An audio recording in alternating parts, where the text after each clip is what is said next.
અમદાવાદ શહેરમાં ઉનાળા પહેલા શહેરના તળાવ સુકાઈ ગયેલી હાલતમાં છે। તેને ભરવાના બદલે અમદાવાદ મહાનગરપાલિકા નવા 2 તળાવોને રીડેવલપ કરવા જઈ રહ્યું છે। જૂના તળાવોને 12 માસ ભરી રાખવા તળાવોમાં એસટીપી પ્લાન્ટ લગાવવામાં આવ્યા છતાં શહેરનું એક પણ તળાવ આજે પાણીથી ભરેલું ન હોય તેવી સ્થિતિ છે। એબીપી અસ્મિતાએ મેમનગર તળાવમાં તપાસ કરી સામે આવ્યું કે કલેક્ટર હસ્તકનું તળાવ એએમસીને સોંપાયું છે। 8 મહિના પહેલા તળાવના પટમાં ઊભા થયેલા કાચા દબાણરૂપી ઝૂંપડા હટાવવામાં આવે પણ હજુ દબાણ પણ યથાવત છે। તળાવ પણ સુકાઈ ગયેલી સ્થિતિમાં છે। જે 2 તળાવ પાછળ 8 કરોડનો ખર્ચ કરવા જઈ રહ્યું છે તે પૈકી એક તળાવ હેબતપુર ગામનું તળાવ અને અન્ય તળાવ મોહમ્મદપુરા ગામનું તળાવ છે। બંને તળાવ અંદાજે 13 વર્ષ જૂના છે અને હવે તેમાં સમારકામમાં કોન્ટ્રાક્ટને લાણી કરાવવામાં આવે તેમ કામ સોંપાયું છે।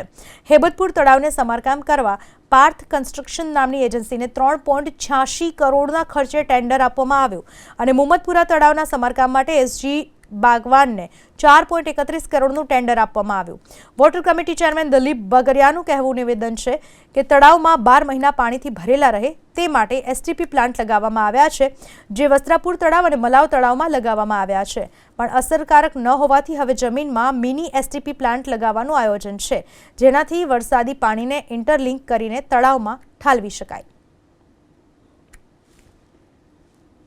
નવા પ્રોજેક્ટો પાછળ કરોડો રૂપિયાનો ખર્ચ કરતું અમદાવાદ મહાનગરપાલિકા અને પ્રશાસન જૂની મિલકતોને કેમ ભૂલી જાય છે તેનું જીવતું જાગતું ઉદાહરણ છે અમદાવાદના મેમનગર વિસ્તારમાં આવેલું તળાવ। કલેક્ટર હસ્તક આવતું તળાવ છે અને લગભગ આજથી 6 મહિના પહેલાં કલેક્ટર સંકલન સમિતિમાં તે રજૂઆત બાદ તે નિર્ણય કરાયો હતો કે આ તળાવ છે તેનું રીડેવલપ કરવું। એક તરફ હેબતપુર અને મોહમ્મદપુરામાં 8 કરોડના ખર્ચે અમદાવાદ મહાનગરપાલિકા દ્વારા 2 તળાવના રીડેવલપમેન્ટ થઈ રહ્યા છે પરંતુ આ તળાવની હાલત જુઓ।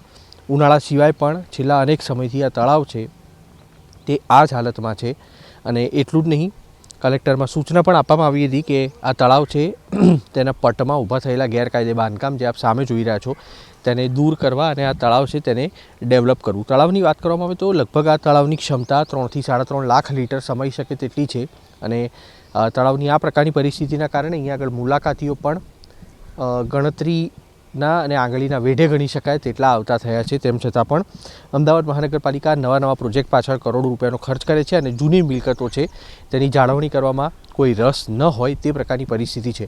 શહેરના પશ્ચિમ ઝોનમાં પશ્ચિમ વિસ્તારમાં આવેલા મોટાભાગના તળાવો છે ત્યાં આગળ પરિસ્થિતિ આ પ્રકારની છે। તે ચાહે પાંચા તળાવ હોય, મલાવ તળાવ હોય, મેમનગર ગામનું તળાવ હોય કે પછી વસ્ત્રાપુર તળાવ જ્યાં આગળ અત્યારે રીડેવલપમેન્ટની કામગીરી ચાલી રહી છે પરંતુ આ સિવાયના મોટાભાગના તળાવો હાલ ઉનાળાની ઋતુ પહેલાં ખાલીખમ જોવા મળી રહ્યા છે।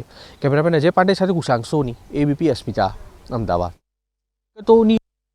વોર્ડની અંદર મોહમ્મદપુરા તળાવ આ બંને તળાવોને વિકસાવવા માટેની દરખાસ્ત આવી હતી એ 2 મંજૂર કરવામાં આવી। લગભગ મોહમ્મદપુરા જે તળાવ છે એ અને હેબતપુર તળાવ લગભગ 8 કરોડ કરતાં પણ વધારે ખર્ચેથી 2ને ડેવલપ કરવાનું નક્કી કરેલું છે।